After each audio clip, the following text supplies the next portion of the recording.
Padma Bhushan award గ్రహీత పాటల మహారాణి జానకమ్మ నిన్న మరణించారు. ఆమె గురించి మనతో పంచుకోవడానికి కళా సామ్రాట్ పొత్తూరి రంగారావు గారు మనతో ఉన్నారు. సార్ చెప్పండి, ఆమెతో ఉన్న మీకు అనుభవాలు, అనుభూతులు ఏమైనా ఉంటే మాతో షేర్ చేసుకోండి. అలాగేనమ్మా, ముందుగా TB20 వాళ్ళకి నా శుభాకాంక్షలు తెలియజేస్తున్నాను. జానకమ్మ అనే మాటే అసలు ఒక అద్భుతమైన పాటల మహారాణి, పాటల పూదోట. అంత గొప్ప గాయని మన భారతదేశంలో, తెలుగులో ముఖ్యంగా ఇంకొకళ్ళు లేరని చెప్పటం అతిశయోక్తి కాదు. ఆమె నాకు 2005లో పరిచయం అయింది. మొదటిసారిగా నేను ఘంటసాల విగ్రహం పెట్టాను నార్త్ సెంటర్ ఐలాండ్లో. అప్పుడు KJ యేసుదాస్ గారిని పిలిచాను మొదటిసారిగా.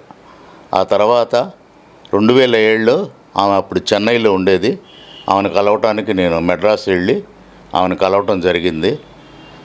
అమ్మ, మీకు సన్మానం ఘంటసాల మెలోడీ క్వీన్ అని అవార్డు ఇస్తానమ్మా, అలాగే మీ పాట కచేరీ కూడా కావాలి నాకు అన్నాను. ఆ రోజంతా పొద్దున పూట వెళ్తే రాత్రి దాకా నేను ఆమెతో కాలం గడపడం జరిగింది. ఆమె నన్ను దగ్గరికి లాక్కొని, చాలా గుంటూరు జిల్లా అంటే ఆమెకి ప్రత్యేక అభిమానం అన్నమాట. ఎందుకంటే ఆమె మన గుంటూరు జిల్లా రేపల్లి పాలపట్ల అని అక్కడ ఆమె జన్మించడం జరిగింది. అందుకని చాలా ప్రత్యేక అభిమానం జీవించింది నా మీద. ఘంటసాల విగ్రహం పెట్టడం అవన్నీ ఆమెకి నచ్చింది. సో అక్కడి నుంచి నేను ఆమెను ఇన్వైట్ చేయటం జరిగింది.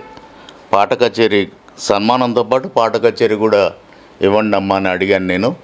సో ఆమె వెంటనే ఒప్పుకొని, అప్పట్లోనే ఆమె చాలా పెద్ద అమౌంట్ తీసుకుండేది. అయితే నా దగ్గర మరి ఎందుకో అభిమానం చూపించి చాలా తక్కువ అమౌంట్కే నాకు వచ్చి గుంటూరులో వెంకటేశ్వర విజ్ఞాన మందిర్లో ఆమె ఎస్ జానకి మ్యూజికల్ నైట్ చేసాం. నిలబడి దాదాపు 18 పాటలు 2.5 గంటల సేపు నిలబడి పాడింది. అంత గొప్ప గాయని, అంత గర్వం లేని గాయని ఆమె. అసలు గర్వం అంటే ఏంటో ఆమెకు తెలియదు. అటువంటి గాయని నేను తీసుకురావడం జరిగింది. కొత్త గాయకులకు, కళాకారులకు ఆమె ఎలా ప్రోత్సహించారు? ఆమె ఒకటేనమ్మా, ఆమె అసలు గర్వం లేదు. చిన్నపిల్లల మనస్తత్వం ఆమెది. చిన్నపిల్లలు ఎలా మాట్లాడతారో ఆమె అట్లా మాట్లాడుతుంది. ఎవరిని కొత్త గాయకుని తప్పు పాడినా పర్వాలేదు, సరిదిద్దుకోండి, మళ్ళీ ట్రై చేయండి అని అంటది. కానీ ఆమె కోప్పడంగా ఇంతవరకు మేము ఎప్పుడు చూడలేదు. కోపం రాదు అసలు ఆమెకి. చాలా ఎప్పుడు నవ్వుతూ, అందరినీ నవ్విస్తూ చక్కగా ఉంటుంది. కొత్త గాయని ఎంతోమందిని, కొన్ని వేల మందిని ఆమె ప్రోత్సహించింది. అది చాలా గొప్ప విషయం అన్నమాట.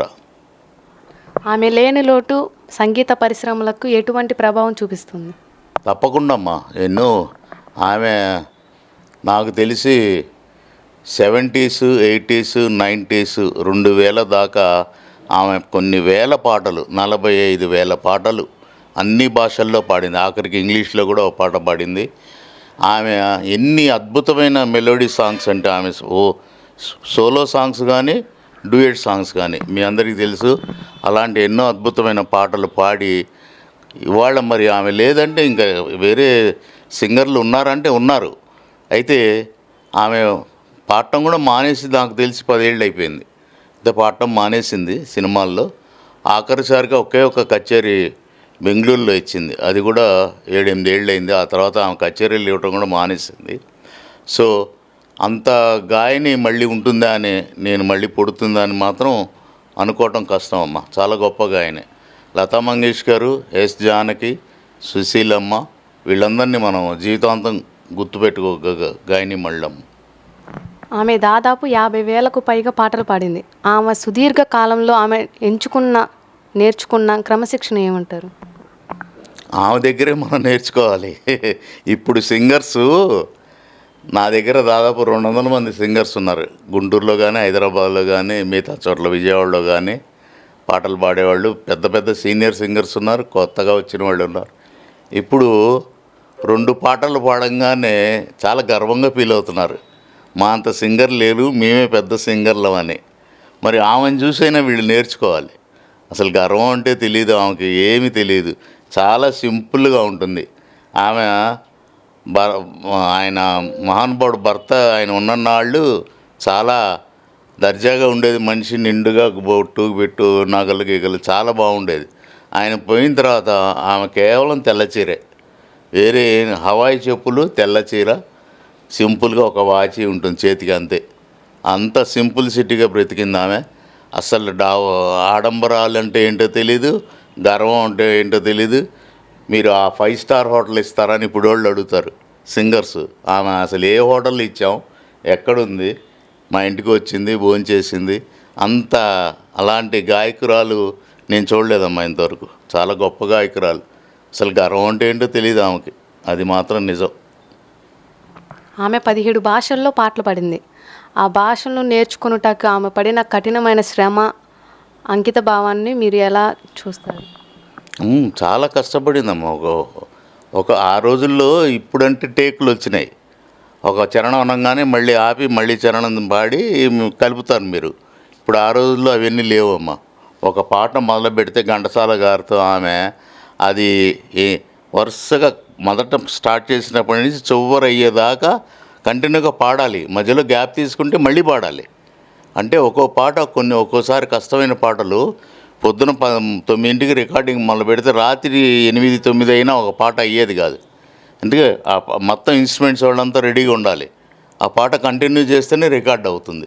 ఇప్పటిలాగా ఆపటం అంటూ లేదు. అంటే మరి వీళ్ళంతా ఎంత శ్రమపడ్డారు. ఆమె కానీ, సుశీలమ్మ కానీ, బాలు గారు కానీ, ఘంటసాల గారు కానీ, వీళ్ళంతా ఎన్నో కష్టాలు పడి ఆ లెవెల్కి వచ్చారమ్మ. అప్పుడు రెమ్యునరేషన్ కూడా పాట పాడితే 3,000, 5,000. ఇప్పుడు ఒక పాట పాడితే 2 లక్షలు అడుగుతున్నారు, 3 లక్షలు అడుగుతున్నారు సినిమాల్లో. ఇక మాలాంటి కచేరీలు పెడితే ఇక ఎంత అడుగుతారనేది నువ్వు ఆలోచించుకోవాలి. చిన్న చిన్న సింగర్స్కి నేను 10,000, 20,000, 25,000 ఇచ్చి తెచ్చా. ఆ మహాతల్లి అంత పెద్ద గొప్ప గాయకురాలు నువ్వేమి ఇస్తావు నన్ను అడగల. నేను ఎంత ఇస్తే అంత తీసుకుంది. అలాగే జయసుదాస్ గారు వాళ్ళంతా గొప్పవాళ్ళు. బాలు గారు, సుశీలమ్మ, ఎల్లారీశ్వరి, వాణి జయరాం, వీళ్ళంతా ఎంతో మహానుభావులు. వీళ్ళందరూ పిబి శ్రీనివాస్ గారు. వాళ్ళకి పాత తరానికి గర్వాలు ఇంత ఇవ్వండి అనే డిమాండ్ లేదమ్మా.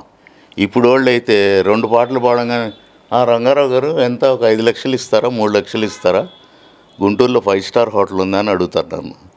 అలాంటి ఇప్పుడు వాళ్ళకి అప్పుడు వాళ్ళకి చాలా తేడా ఉంది, చాలా తేడా ఉంది. వాళ్ళని చూసి నేర్చుకోవాలి వీళ్ళంతా. ఆమె పాడిన పాటలన్నిటిలో ఆమె వాయిస్ మాడ్యులేషన్ నేర్చుకోవాలంటే ఇప్పుడు వాళ్ళు ఎలా ఉండాలి? ఆమె వాయిస్ మాడ్యులేషన్ ఎవరికి రాదమ్మా. ఆమె చిన్నపిల్లల్లాగా పాడుతుంది, పెద్దవాళ్ళలాగా పాడుతుంది. డ్యూయట్ సాంగ్స్ అయితే అచ్చు హీరోయిన్ పాడినట్టే పాడుతుంది. సుహాసినికి ఎలా పాడాలో పాడుతుంది, రాధికకి ఎలా పాడాలో, లేకపోతే ఇంకోళ్ళకి ఎలా పాడాలో పాడుతుంది. పాత సినిమాల్లో కృష్ణకుమారికి వాళ్ళకి ఘంటసాలతో కూడా పాడింది.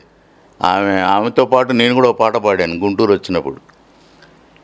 ఏమో ఏమో ఇది నాకేమో ఏమో అయినది, ఈ వేళలో నా గుండెలో ఏదో గుబులవుతున్నది, ఏమో ఏమో ఇది నాకేమో ఏమో అయినది. ఈ పాట ఆమెతో పాడాను నేను విజ్ఞాన్ మందిర్లో. అలా ఆమె ఆ పాత పాటలు, ఇప్పుడు కొత్త పాటలు.